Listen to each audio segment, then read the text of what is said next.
Hi guys, welcome to creative with Chinnu. For more updates మన ఛానల్ని subscribe చేసుకోండి. గట్లని పక్కన గంట సింబల్ కనిపిస్తుంది. సో హై గైస్, ఈ రోజు హెచ్ఎండబ్ల్యూఎస్ పేపర్ అనాలిసిస్ గురించి తెలుసుకుందాం. సో ముందుగా పేపర్ 1 అనాలిసిస్ గురించి తెలుసుకుందాం. అందులో టాపిక్ వచ్చేసి general awareness, reasoning and English. So ఈ 3 టాపిక్స్ మీద క్వశ్చన్స్ అనేది అడగడం జరిగింది. సో జనరల్ అవేర్నెస్లో నెంబర్ ఆఫ్ క్వశ్చన్స్ ఎన్ని అడిగారు, రీజనింగ్ నెంబర్ ఆఫ్ క్వశ్చన్స్ ఎన్ని అడిగారు, అలాగే ఇంగ్లీష్ నెంబర్ ఆఫ్ క్వశ్చన్స్ ఎన్ని అడిగారు. సో జీకేలో 110 అండ్ రీజనింగ్ 25 అండ్ ఇంగ్లీష్ 15 అండి. So total questions from paper 1 వచ్చేసి 150 అండ్ టోటల్ మార్క్స్ వచ్చేసి 150. ఈచ్ క్యారీస్ 1 మార్క్ అండి. సో జీకేలో ఈజీ మోడ్ క్వశ్చన్స్ ఎన్ని అడిగారు, తర్వాత మోడరేట్ లెవెల్ క్వశ్చన్స్ ఎన్ని అడిగారు, అండ్ డిఫికల్ట్ లెవెల్ క్వశ్చన్స్ ఎన్ని అడిగారు తెలుసుకుందాం. 30 క్వశ్చన్స్ వచ్చేసి ఈజీ మోడ్ అండి. అలాగే 26 వచ్చేసి మోడరేట్ అండ్ 29 డిఫికల్ట్ లెవెల్ అడగడం జరిగింది. నియర్లీ లైక్ యూపీఎస్సీలో అడుగుతారు కదా, అలాంటి టైప్స్ అనేది అడగడం జరిగింది. దానికంటే మోర్ డెప్త్గా ఇంకా 25 క్వశ్చన్స్ అండి. ఇది చాలా అటెంప్ట్ చేయడమే కష్టం.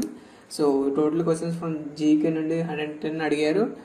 సో మనం ఈ 150కి నియర్లీ ఇందులో 80 మార్క్స్ అనేది స్కోర్ చేయొచ్చు పేపర్ 1లో. సో రీజనింగ్లో 25 క్వశ్చన్స్ అడిగారు. సో ఈజీ టైప్ క్వశ్చన్స్ వచ్చేసి 11, అలాగే మోడరేట్ వచ్చేసి 12 అండ్ డిఫికల్ట్ లెవెల్ వచ్చేసి 2 క్వశ్చన్స్ అనేది అడగడం జరిగింది. సో ఈజీ టైప్ మ్యాక్సిమం అయితే ఈజీనే అడిగారు. అలాగే ఇంగ్లీష్ వచ్చేసి 15 క్వశ్చన్స్ అండి. ఈజీ లెవెల్ కేవలం 3 మోడరేట్లు అనేది 8 అండ్ డిఫికల్ట్ లెవెల్ వచ్చేసి 4 క్వశ్చన్స్ అడగడం జరిగింది. సో ఓవరాల్గా మనం ఈ సబ్జెక్ట్లో 80 మార్క్స్ అనేది స్కోర్ చేయొచ్చు పేపర్ 1లో. సో 80 అంటే సేఫ్ జోన్. పేపర్ అనేది టఫ్ వచ్చింది. సో మ్యాక్సిమం 80-90 అనేది స్కోర్ చేయొచ్చు పేపర్ 1.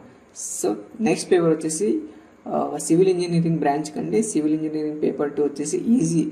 మ్యాక్సిమం బాగా ప్రిపేర్ అయిన వాళ్ళు 120 క్వశ్చన్స్ అటెంప్ట్ చేయొచ్చు. సో టోటల్ మార్క్స్ వచ్చేసి 300, total questions 150, each carries 2 marks అండి. So total 300.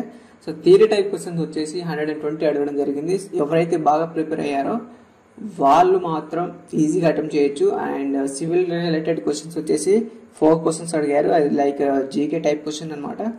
So numerical type వచ్చేసి 25 అండ్ డిఫికల్ట్ లెవెల్ వచ్చేసి 6 అండి. ఓవరాల్గా మనం మ్యాక్సిమం 120 క్వశ్చన్స్ అనేది అటెంప్ట్ చేయొచ్చు.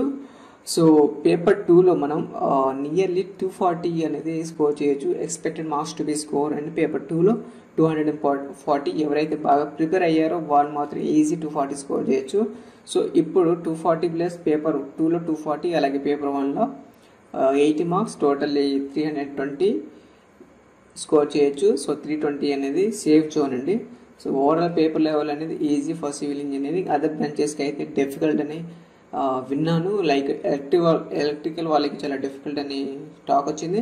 So expected cut off scores అండి. ఓసీ, బీసీ, ఎస్సీ, ఎస్టీస్కి 320 అండ్ బీసీ, ఎస్సీ, ఎస్టీస్కి ఒక 10 మార్క్స్ అనేది తక్కువ ఉంటుంది. థ్యాంక్స్ ఫర్ వాచింగ్ అండి. Thank you.